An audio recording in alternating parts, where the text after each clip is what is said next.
अस्सलाम वालेकुम नाज़रीन, आप देख रहे हैं नया पाकिस्तान और मैं हूं शहजाद इकबाल। कल वफाकी हुकूमत ने आने वाले साल का बजट पेश किया है और इसहाक डार साहब ने बताया कि मुल्क को हम इस्तेकाम की तरफ लेकर आए हैं और अब आने वाले सालों में मुल्क को तरक्की की तरफ लेके जाना है। इसहाक डार साहब ने कल ये भी बताया कि ये जो बजट है ये कोई इलेक्शन साल का बजट नहीं है, ये जिम्मेदाराना बजट है। लेकिन इस बजट के हवाले से भी बातें की जा रही हैं कि नंबर्स अनरियलिस्टिक हैं। ये जो रवा माली साल है इसमें भी कई ऐसे टारगेट्स थे जो कि हुकूमत हासिल नहीं कर सकी। मिसाल के तौर पे जीडीपी ग्रोथ का टारगेट 5% का था, लेकिन जीडीपी ग्रोथ 0.2% रही। जो एक्सपेंडिचर का टारगेट था, जो फिस्कल खसारे का टारगेट था, वो 4.9% टारगेट किया गया था, लेकिन खसारा इस साल में रहा 6.9%। इसके अलावा जो टैक्स का टारगेट था वो भी पाकिस्तान अचीव नहीं कर सका।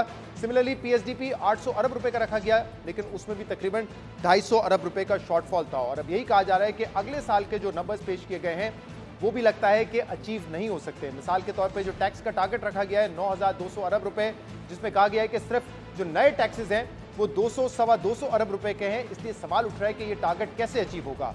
और जो इस वक्त तखमीना लगाया गया है कि इस साल माली खसारा जो है वो तकरीबन 6.5% का होगा या 7,000 अरब का होगा, वो भी कैसे अचीव हो सकेगा अगर टैक्स रेवेन्यू कम होगा। इसके अलावा ये भी बजट में जो नंबर सामने आया है कि पाकिस्तान वाकई इस वक्त इन मुश्किलात में है, मुश्किल हालात में ये बजट बना है, क्योंकि जो टोटल हुकूमत के पास, वफाकी हुकूमत के पास प्रोविंसेस का शेयर देने के बाद जो रकम बचेगी वो 6,887 बिलियन की होगी।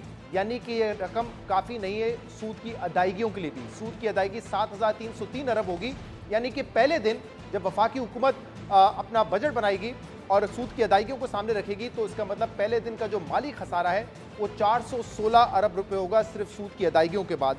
इसके बाद दिफाई बजट है 1804 अरब रुपए का, तरक्याती बजट 1150 अरब रुपए, पेंशन 761 अरब रुपए, जो ग्रांट्स हैं वो 1464 अरब रुपए की हैं, सब्सिडी 1074 अरब रुपए और हुकूमती अखराजात 714 अरब रुपए। यानी कि तमाम बड़े अखराजात हम कर्ज लेके अदा करेंगे।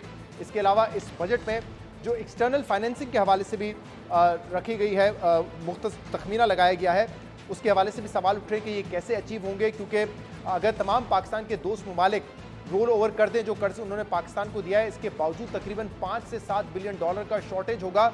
और इस बजट में ये तखमीना लगाया गया है कि आने वाले साल में IMF की तरफ से पाकिस्तान को 2.4 बिलियन डॉलर मिलेंगे, जबकि अब तक IMF का मुआहदा जो 9th रिव्यू है इस दफ़ा वो हुआ नहीं है। अगली हुकूमत आएगी, नया मुआहदा करेगी, तो क्या पाकिस्तान को ये 2.4 बिलियन डॉलर मिल जाएंगे।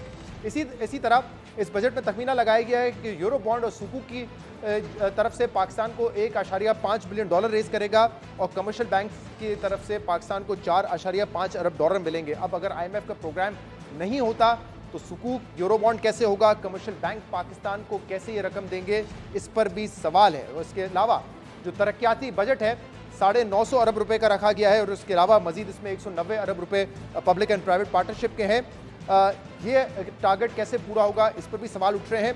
और ये भी कहा जा रहा है कि क्या ये इलेक्शन ईयर की वजह से इतना बड़ा तरक्याती बजट रखा गया है, क्योंकि इसमें 300 नई स्कीम्स के लिए तकरीबन 450 अरब रुपए रखे गए हैं और जो पुरानी स्कीम्स हैं 871 स्कीम्स, उसके लिए 500 अरब रुपए मुख्तस किए गए हैं। तो हम इन तमाम मामलात पर बात करेंगे, लेकिन उससे पहले कल वजीर ख़जाना इसहाक डार साहब ने शाहजेब खानजादा के प्रोग्राम में 2 बड़ी अहम बातें की। एक तो उन्होंने IMF के रवैये के हवाले से बात की कि IMF की तमाम शराइत हमने पूरी कर दी थी, लेकिन इसके बावजूद IMF ने 9th रिव्यू मुकम्मल नहीं किया, स्टाफ लेवल एग्रीमेंट नहीं किया।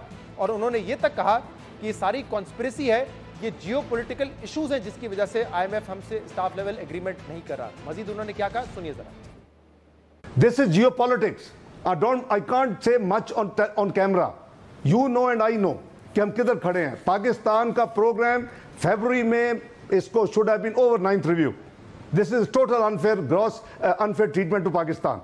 तो बात यह है कि अब पाकिस्तान को आप इस तरह कॉर्नर ना करें कि मैं आपका नहीं कह रहा, मैं उन अदारों की बात कर रहा हूं। अगर ऐसा ये 3 महीने पहले हो जाता फरवरी में और ये बोर्ड मीटिंग हो चुकी होती, अब 2 बिलियन ले चुके थे, तो ये तो पूरा हो जाता। ये तो ऐसे है कि ऐसे एक कॉन्स्पिरेसी पाकिस्तान के खिलाफ जाल बिछाया हुआ है और हमारे लोग उसमें ट्रैप हो जाते हैं और फिर उस लाइन पे सोचना शुरू कर देते हैं। I can't dilate more on television, on camera. ये जियो पॉलिटिक्स हो रही है। इसके अलावा जैसे हमने आपको बताया कि इस वक्त बजट शुरू करने से पहले ही 416 अरब रुपए का खसारा होगा सिर्फ सूद की अदायगियों के हवाले से। तो बहुत सारे इकोनॉमिस्ट ऐसे हैं जिनकी ये राय है कि पाकिस्तान को डेट रीप्रोफाइलिंग, रीस्ट्रक्चरिंग की तरफ जाना होगा, और कल इसहाक डार साहब ने इसी इंटरव्यू में कहा कि उस पर हम काम कर रहे हैं। कुछ इकोनॉमिस्ट का ख्याल है कि पाकिस्तान को अभी से अपने डेट की रिप्रोफाइलिंग और रिस्ट्रक्चरिंग की तरफ जाना चाहिए। ये frankly speaking we are working on that. जो हमारे बायलैटरल हैं, वो हमारे जो भी ममालिक दोस्त हैं, उनके साथ हम इंशाल्लाह we are in the process of engaging them कि जी हम उसको रीस्ट्रक्चर कर लें।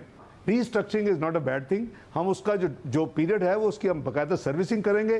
जो प्रिंसिपल रीपेमेंट्स है उसको हम यानी थोड़ा सा उसको बैक एंड पे ले जाएं, उसको हम स्टैगर कर दें, तो हमारी जो कैश फ्लो है उसको हम बेहतर मैनेज कर दें। We are doing this all this work in the background. तो इसहाक डार साहब ने कहा कि रीस्ट्रक्चरिंग की तरफ हम जा रहे हैं।